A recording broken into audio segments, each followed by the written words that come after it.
عذاب یا آزادی، یہ مشکل سوال نہیں ہے۔ کون سا بہتر ہے؟ یہ آسان انتخاب ہے۔ میں شیطانی عذاب سے بہت واقف ہوں۔ شیطان گرفتہ، لوگ اس طرح اس کا حوالہ دیتے ہیں۔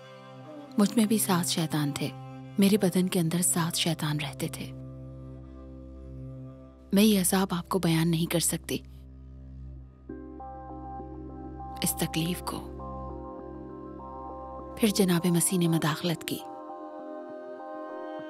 عذاب سے آزادی تک۔ جناب مسیح نے بی بی مریم مگدلینی سے 7 شیطانوں کو نکالا۔ بی بی مریم نے شاید انہیں بے شمار دوسرے لوگوں کو شیطانی جبر کی گرفت سے نجات دلاتے ہوئے دیکھا۔ شیطانی جکڑن کے بارے میں ان کے علم نے انہیں اس تباہ کن نقصان کی گہری تفہیم دی جو شیطان کر سکتے تھے۔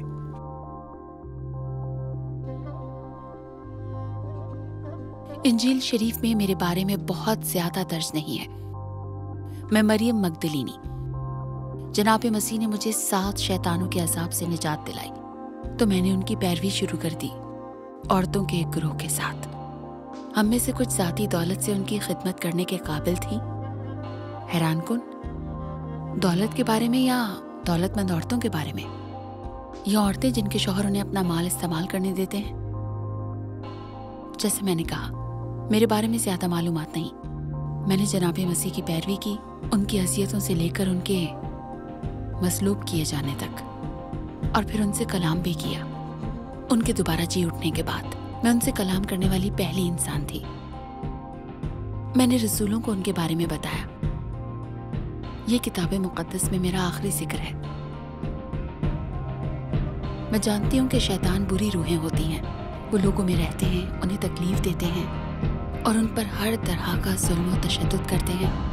وہ مضبوط اثر ڈالتے ہیں جسمانی طور پر، جذباتی طور پر، ذہنی طور پر اور نفسیاتی طور پر۔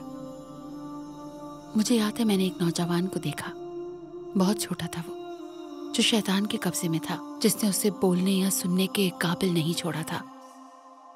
میں شکر گزار ہوں کہ اس میں 7 نہیں تھے، وہ ایک بچہ تھا۔ جناب مسیح نے شیطان کو اس سے نکالا۔ یہ حیرت انگیز تھا۔ آزادی، کتنا پیارا بچہ تھا۔ 7 شیطانوں نے جکڑا ہوتا تو اس کا کیا حال ہوتا؟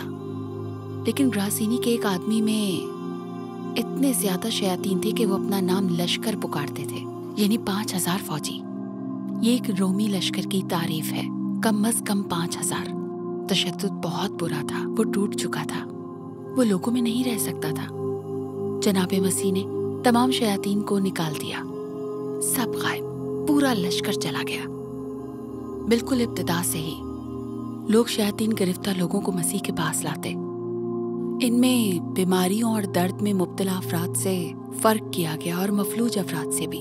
یہ سب مختلف تھے، یعنی دوسری بیماریوں میں مبتلا افراد سے شیطان گرفتہ لوگ واضح طور پر مختلف تھے۔ جناب مسیح اکثر شیاطین کو نکالتے اور انہوں نے یہ صلاحیت اپنے رسولوں کو بھی بخشی تھی۔ جناب مسیح خدا تعالیٰ کی روح کے ذریعے شیاطین کو نکالتے تھے۔ وہ ان کے لیے بہت حقیقی تھے۔ وہ ان سے کلام کرتے تھے اور انہیں نکال دیتے۔ شیاطین بے خبر نہیں ہوتے۔ حضرت یعقوب کے مطابق شیاطین کا ماننا ہے خدا تعالیٰ ایک ہے۔ جناب مسیح کو خدا تعالیٰ کا مقدس شخص ماننے والا سب سے پہلے شیطان ہی تھا۔ حضرت پولوس کا کہنا ہے کہ شیطانوں کا ایک مقصد یہ ہے کہ لوگ جناب مسیح پر اپنا ایمان چھوڑ دیں اور ان کی تعلیمات پر عمل بھی چھوڑ دیں۔ لوگوں کو اس سے بدتر نقصان نہیں پہنچایا جا سکتا۔ شیاطین اور بری ارواح وہ ایک ہی چیز چاہتی ہیں۔ جن انسانوں سے خدا محبت کرتا ہے ان کو نقصان پہنچا کر خدا پر حملہ کرنا اور لوگوں کو جناب مسیح کی پیروی سے روکنا۔ وہ لوگوں میں رہنا چاہتے ہیں تاکہ ہر وقت لوگوں کے خیالات پر قابض رہیں۔ کیا آپ کی دنیا میں شیاطین موجود ہیں؟ دلچسپ سوال ہے۔ کچھ لوگ ایسا مانتے ہیں، کچھ نہیں مانتے۔ ہم سب جس پر متفق ہو سکتے ہیں کہ یہ اذیت بہت بری ہوتی ہے، بیرونی ذرائع سے، اندرونی ذرائع سے۔ بیرونی ذرائع سے وہ اندرونی اذیت پیدا کرتے ہیں۔ آپ کسی بھی دن شہ سرخیوں کو دیکھیے ذرا۔ بدی عذاب کی اصل جڑ ہے۔ میں کہنا چاہتی ہوں کہ اگر آپ اذیت میں ہیں تو آپ کو پرواہ نہیں ہوتی کہ یہ کہاں سے کیسے آئی ہے. آپ چاہتے ہیں کہ یہ بس چلی جائے. جدید دنیا میں برائی کو زیادہ تر حصے کے لیے بیان کیا گیا ہے. حضرت یسایہ نے برائی کو دور کرنے کے خطرات کے بارے میں یہ لکھا تھا: ان پر افسوس جو بدی کو نیکی کہتے ہیں اور نیکی کو بدی. حضرت پولوس نے بھی کہا کہ خدا تعالیٰ کے انکار کرنے والے برائی سے بھر جاتے ہیں. وہ برائی کرنے کے نئے طریقے دریافت کرتے ہیں اور برائی کرنے والوں کو پسند کرتے ہیں. برائی کہیں نہیں گئی ہے، اور یہ جان لیجئے جو چیزیں بری ہیں وہ شیطانوں کی طرح ہی کام کرتی ہیں. بری عادات بھی شیاطین کے طور کام کرتی ہیں. آپ پر قابض ہو جاتی ہیں، قابو پاتی ہیں، آپ کو چلاتی ہیں، اذیت میں مبتلا کرتی ہیں. جدید دنیا میں نشے کے زخم ہیں جو آپ کو مسحور کرنے کے منتظر ہیں. واضح ذرائع جو بہت دیر چلنے تک اتنے واضح نہیں ہوتے. شراب نوشی، منشیات، ڈاکٹری دوا یا ذاتی دوا، مختلف جنون، کھانا، تفریح اور مشاغل وغیرہ. ہو سکتا ہے کام کو انتہائی حد تک لے جایا جائے یا کمال پسندی. یہ کنٹرول اور جنون کے ایک واضح جال کو ڈھانپ سکتے ہیں، پر انہیں اس میں لطف آتا ہے. وہ اس کے معترف ہوتے ہیں اور دوسرے لوگوں سے بھی اس کی تقلید لیتے ہیں. اس قسم کی چیزیں اکثر ٹھیک لگتی ہیں، کم از کم مختصر وقت یا شاید برسوں کے لیے بھی، اور پھر ایک دن آپ کو پتہ چلتا ہے کہ انہوں نے آہستہ آہستہ اور منظم طریقے سے آپ کی فلاح کو کھا لیا ہے، تباہ کو نازاب. دوبارہ سے یہ فطرتاً برا نہیں، مگر کہیں نہ کہیں یہ اپنی حدیں پار کر لیتا ہے اور اذیت کا سامنا ہوتا ہے. اور پھر ہم کیا کر سکتے ہیں؟ کتاب مقدس اس کا جواب دیتی ہے. سب سے آسان ہے ان سے پرہیز. اگر آپ بنی اسرائیل کی کہانی پڑھیں گے تو آپ دیکھیں گے کہ جھوٹے معبودوں سے بچنے کے لیے انہوں نے کتنی جدوجہد کی. یہ حقیقتاً شیطانی اثرات تھے. انجیل شریف میں ہمیں دنیا میں رہنے کا مشورہ دینے کی حکمت ہے، لیکن دنیا کے ان جدید نظاموں سے متاثر ہو کر نہیں جو کہ تباہ کن ہیں. مشکل ہے پر قابل عمل، تو پیچھے ہٹ جائیں. حضرت پولوس اس بارے میں بات کرتے ہیں. کچھ لوگوں سے دور ہو جائیں، کچھ کاموں سے، اور اگر ضرورت پڑے تو کچھ اپنوں سے بھی. کرنتھیائی کلیسیا کو لکھے گئے خطوط پڑھیں. حضرت پولوس دوستوں کے بارے متنبع کرتے ہیں.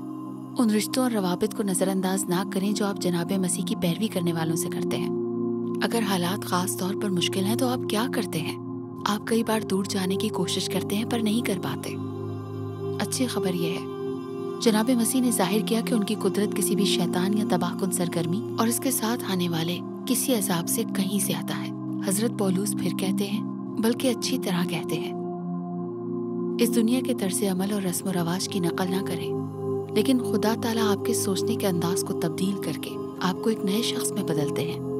تب آپ خدا تعالیٰ کی مرضی کو جاننا سیکھیں گے جو آپ کے بارے میں اچھی اور بہت خوشگوار ہے.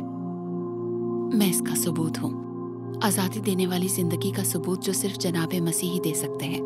اس سے فرق نہیں پڑتا کہ آپ اذیت کے کس پیمانے پر گرتے ہیں، بھلے ہی آپ کے اندر 7 شیاطین موجود ہوں. جناب مسیح مداخلت کرنا چاہتے ہیں، وہ آپ کو آزادی دینا چاہتے ہیں. آزادی کے لیے جناب مسیح نے ہمیں آزاد کیا ہے. حضرت پولوس نے یہ لکھا ہے، پر یقیناً یہ میری کہانی ہے.